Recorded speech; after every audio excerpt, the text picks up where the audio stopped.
You're not half bad. You killed my father. Like father, like son. Welcome to the motherfucker. We're covering today's top boxing news. Okay, we'll start with this. Retirement is likely for Katie Taylor unless Croke Park farewell is confirmed. If they can't land her next fight at that particular location, then there is no reason for the Bray Bomber to keep boxing, and I happen to agree with that sentiment. Katie Taylor, one of the greatest of all fighters, will likely never box again if her desire to say goodbye at Croke Park in Dublin, Ireland, does not occur. Her promoter, Eddie Hearn, who changed the face of women's boxing when he signed her on professional terms in 2016, has made no secret of his wish to host that farewell, but admitted to boxing scene that, though inching closer, it's not done yet. Taylor, 39 years old and from Bray, Ireland, boasts a professional record of 25 wins with 1 loss and 6 knockouts, having never been knocked out in 26 professional bouts, and is a former 2-weight undisputed champion. She still holds the WBA, WBO, and IBF titles at junior welter, but relinquished the WBC, citing her personal life, one required to make a mandatory defense. In her most recent contest, she secured superiority over Amanda Serrano in July of the previous year. Big shoes to fill when Katie Taylor finally hangs the gloves up, and what are we gonna be left with? Who becomes the face of boxing when she's gone? Because in my humble opinion, for all the debates you see on boxing forums as to who the face of women's boxing really is, it's Katie Taylor. It's always been Katie Taylor, and her arrival into the paid ranks had the biggest impact on where the sport is now. Taylor has always wanted to fight at Croke Park, which can accommodate 80,000 fans. She hopes a date can be secured in August or September. Matchroom's Frank Smith, Hearn's right-hand man, was back in Ireland for further talks last week. We're really moving in the right direction to try and get it done, said Hearn. All the pressure's on from Katie, from the country, and I really want to make it happen because I'd love to be a part of it. I think it'd be unbelievable. Taylor has achieved so much in her amateur and professional careers, so much so, Hearn reckoned, that anything less than a grandstand finish in her nation's stadium would simply mean the end. Yes, I think so. I don't see a fight again if it's not Croke Park, Hearn said. The promoter had previously told Sky Sports that there's loads of options regarding a potential opponent. You'll never find any shortage of girls willing to box Katie Taylor. Another indicator that she is the money. She is the face of boxing. Like what you see with Canelo when it comes to the men. He never has to struggle to find somebody to fight him, and it's the same for Katie. And that's what gives it away, that she's the face. You're not gonna make life-altering money boxing Clarissa Shields or Caroline Dubois, who now fancies herself as the new face of women's boxing, when the face of boxing, whether it's a man or a woman, pays out the best purses because their fights generate the most interest, the most gate revenue, the most money. And nobody ever made life-altering money boxing Clarissa Shields or Caroline Dubois, her protege. These self-proclaimed faces of women's boxing. It's not Alicia Baumgartner yet either. She also fancies herself as the new face of the sport, but you don't make life-altering money boxing Alicia. Thus, she's not there yet. When Katie's gone, she's gonna leave behind big shoes to fill, and I'm not sure that I see a worthy successor out there right now. The reason for it: in recent years, the female boxers have become just as selective as the men. When a Caroline Dubois doesn't want to unify titles with a Beatrice Ferreira, and an Alicia Baumgartner doesn't want to fight Caroline, doesn't want to move up, doesn't want to run it back with Michaela Mayer either. When a Chantel Cameron is ordered to box Sandy Ryan and decides to bail on the premise that she wants to fight for 3-minute rounds, when more people want to see you fight Sandy than box for 3-minute rounds. So it's hard to say that the sport of women's boxing will be in good hands when Katie is gone, because she's not the only one leaving. Very soon, Amanda Serrano will be joining her on that proverbial patio chair in retirement. The women boxers have grown to be picky eaters over time, which is counterintuitive for the sport's continued growth and the opposite of how we got here, because it was Katie Taylor's willingness to fight in the big fights, the meaningful ones, the important ones, and do it in a timely fashion, to take on all comers that got the sport to where it is now, and the added assurance that with the women, you don't have to wait as long for the big fights as you do with the men. That certainly helped things along, whereas now, the women are starting to behave like the men. Especially Clarissa. Doing her best impersonation of Clubber Lang as she tried to come to blows with a naturally smaller woman in Alicia Baumgartner at the recent Gina Carano versus Ronda Rousey fight. If it actually were about a fight and making one, then I could see. Then you could call it build-up. But Clarissa's been boxing as a goddamn heavyweight, and Alicia's still at super feather. It's not build-up for the sake of build-up. It's not building up into anything. It just displays what a toxic personality she is. And she's likely to be the consensus pound for pound #1 once Katie is gone. Looking at her, it's hard to say that women's boxing is in good hands. Bittersweet to see Katie Taylor go because nobody's earned their retirement in the sport more than she has, and there's very little left for her to do, but when she's done, she takes all the class, all the courage with her. She's been an amazing ambassador for the sport, as an amateur and as a professional, but at 39 years old, it's hard to conjure up reasons why she should stay, and I'm gonna miss her. That's what we sitting there talking. The sport of boxing moved on without Tank Davis. Yeah. and then it hasn't missed a beat. Mm-hmm. That's why I always say your moment in boxing is over like that. It's a machine. Yeah. It's not gonna stop for one person. Yeah. Because I know, shout out to my boys out in Baltimore and stuff. These DMV area, they feel like without him, boxing was gonna die. Like they really felt like that. And it's crazy because he left at the height of it. Yeah. Not left, fucked up at the height of it. Well, it's because for those guys in the DMV, Gervonta Davis would have serviced as their regional ambassador, and for the younger ones, he may have even been the one who introduced them to the sport of boxing and got them watching it. Though in a very general sense, Gervonta Davis was never the face, he was never the guy who moves the needle the most, and it may seem like a hot take to the younger ones, to that younger crowd, that Gervonta Davis was never that big a draw. It's gonna sound like a hot take when I say that he was never as dominant or as big a draw as a Roy Jones Jr., far from an Oscar De La Hoya, and certainly not on the level of his former mentor, Floyd Mayweather. We're talking about marquee value, not necessarily boxing acumen, even though I don't think Gervonta was on their level there either. Gervonta was more on the level of a Miguel Cotto, and I wrestle with even that because if you know the numbers, you'll know that Miguel Cotto was part of bigger events comparatively than Gervonta Davis on a consistent basis. Without the unblemished, unbeaten record, in terms of marquee value, Miguel exhibited more of that than Gervonta did his entire boxing career, so that if it is now coming to an end, hindsight is 20/20. He was just a media creation that came very close to tapping into the mainstream,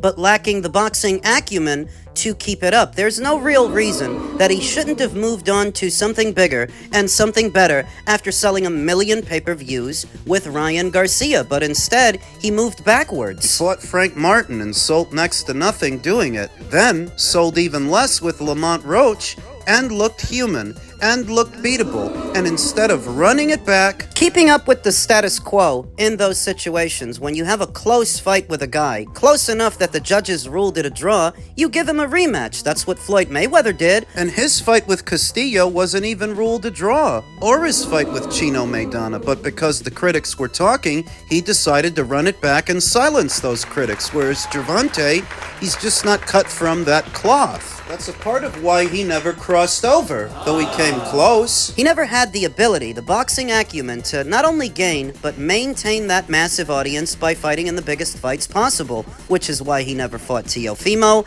and he never fought Devin, and he never fought Shakur, all of which would have made for bigger fights than fighting Frank Martin or fighting Lamont Roach. And just to look like shit doing it. Now, you can still find some Gervonta Davis apologists out there who insist that he's just as good, if not better, than those fighters, having not fought them. They still think he would win. But that group is, little by little, fading away, and it's just like the boys on the Portaway podcast said. Boxing has moved on from Gervonta Davis. The show must go on. And it does go on. As time passes, you're going to find less and less people willing to apologize for Gervonta Davis and what isn't on his resume, just like what you see with Wilder or what you see with Errol. You now see that in the United States, they're not the draws that they used to be. For Wilder to get a respectable purse, he had to go to the UK. Do you think he would have did that if he didn't have to? For Errol to do the same thing, he now has to go to Australia. Do you think he'd be doing that if he didn't have to? If he could have did the fight here with Tim Tszyu and got a respectable purse for it? Their fan bases are fading away, just like Gervonta's. Now, Gervonta's isn't completely gone because he still is an unbeaten fighter, and if you announced it tomorrow that he's going to fight Shakur Stevenson or Devin Haney, you could sell the hell out of those fights. The problem is, that's not going to happen. Why not? Because he's just not that good. That's the long and the short of it. If he were confident that he could beat those two fighters as easily as he beat Leo Santa Cruz or Hector Luis Garcia, then he would have fought them by now. He was going to walk away from the sport of boxing having not fought either of those fighters. Remember what he said at the beginning of last year, that was going to be his last year in the sport of boxing, with no plans of fighting Devin, no plans of fighting Shakur. He wasn't going to give Lamont Roach a rematch. He was going to take that money from the Jake Paul fight, if he would have had it, and sail into the sunset. The only thing that might keep him in boxing now is that he may not have made enough money to retire on. When you consider that his biggest score was for the Ryan Garcia fight, and that fight was 3 years ago, how much of that money has he already blown through? And how much of it did Al Heyman actually give him? The other pay-per-views that he didn't bring in anywhere near the same numbers, so what might keep him fighting if he can beat this latest legal kerfuddle is that he may not have made enough to retire on. But when the boys at the Portaway podcast say that the sport of boxing has moved on without him, of course it did. It was always going to. The sport of boxing has moved on from more pivotal and iconic fighters than Gervonta Davis. His mentor was many times a bigger draw than he ever was, and it moved on from him. It moved on from Floyd. The name of Floyd Mayweather isn't what it used to be, so why wouldn't the sport of boxing have moved on from Gervonta? He didn't give us any legendary nights or legendary fights. All he did was pounce on fighters everybody knew he could beat. The biggest fight that he was ever in seemed like a foregone conclusion to me. Even I picked him to knock out Ryan Garcia. So what is that saying? That his career came and went without a big fight to give the audience that big fight feel, that memory, a fight so electrifying you almost can't believe it's happening or that you're watching it. So of course the sport of boxing would have moved on without him. It's moved on from bigger names than his. Now, just in keeping with the theme of all things Gervonta Davis, Vasyl Lomachenko is reportedly targeting a fight with Emmanuel Navarrete for his return, with a potential fight against Gervonta Davis, possibly after that, per Inside the Ring. This is, of course, provided that Gervonta Davis can make it through this legal skirmish without having to do any time, because that is still a distinct possibility. There is damning video evidence of Gervonta Davis crashing that woman's place of work and putting his hands on her. Let's talk about these fights. Vasyl Lomachenko versus Emmanuel Navarrete could be an intriguing fight depending on the weight at which the contest is being fought. If we're talking about at 130 pounds, where some speculate Lomachenko might return, then that is a genuinely intriguing fight. Emmanuel has never been perceived as competing on the same level of a Vasyl Lomachenko, but so much time having passed from Loma's last fight till now, that might put them on an even keel, especially at 130, but at 135... No, well, we've seen Emmanuel at 135, and he didn't look good there. Fat and flabby and fleshy in what was the Denis Berenchik fight that he lost. Denis Berenchik, a Ukrainian national, like Vasyl Lomachenko is a Ukrainian national, best described as a Timu version of Loma, a lesser version of that fighter. There are similarities there, but Denis ain't no Vasyl Lomachenko. So if Denis was able to beat Emmanuel at 135, it's conceivable that Loma could do the same or better. At 130 pounds, the fight has more potential of being competitive because I don't see anybody out there that I think can beat Emmanuel at 130. Maybe Loma can, but at 135, I would definitely give Loma the edge.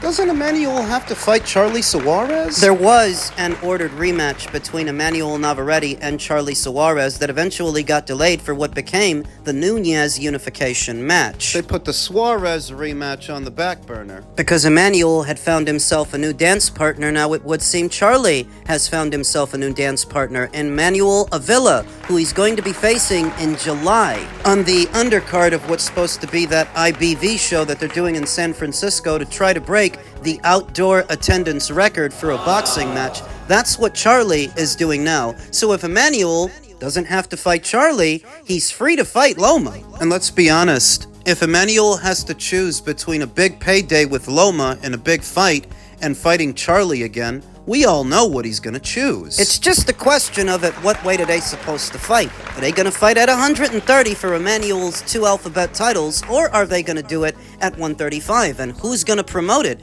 Emmanuel is still tied to Top Rank, but I don't get the impression they're the ones behind Loma's return. I still think it's Zuffa. I still think it's Turkey. Initially, I thought Loma might fight the winner of Rayo versus De Los Santos. This is new. This is not what I expected, but I still think Zuffa and Turkey are the ones behind Loma's return, not Top Rank. Emmanuel Navarrete would present a very unconventional and awkward style for an aging Vasyl Lomachenko, though, as stated, if Denis Berinchyk was able to handle himself against Emmanuel, it's safe to say that Loma might be able to do that and more, so I like him to win. Now, as far as Gervonta and potentially facing him afterwards. Before Vasyl Lomachenko announced his retirement, we know that Gervonta made a play to face him. Seems to me he only did it because he knew that Vasyl Lomachenko intended to walk away from the sport, making that the most opportune time to fight him when he's on his way out.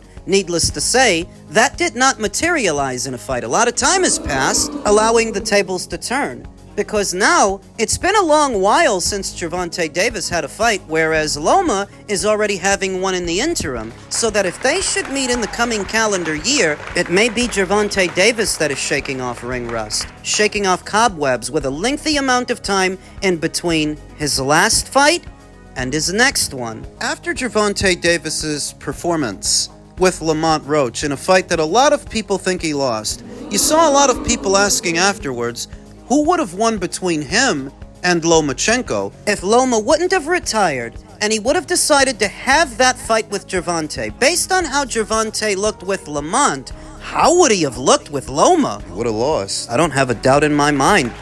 Lamont Roach doesn't all of a sudden become this amazing fighter because Gervonta Davis couldn't handle him. This is still the same guy who dropped a decision to Jamel Herring. If you gotta go life or death with Lamont Roach just to score a draw, if you need for the judges to screw him on the scorecards with Loma, it would have been that and worse. Loma would have beat him. I don't have a doubt in my mind now that the fight might become a conversation again, depending on when they fight and what the circumstances are. That might still happen. Because if Loma gets that fight in the interim with Emmanuel and wins, he will have shaken off the cobwebs, whereas Gervonta, He ain't fought since the Roach fight. that has to have been more than a year ago. A lot of time has passed, and a lot more is going to before it becomes about Gervonta and Loma. This was not on my bingo card.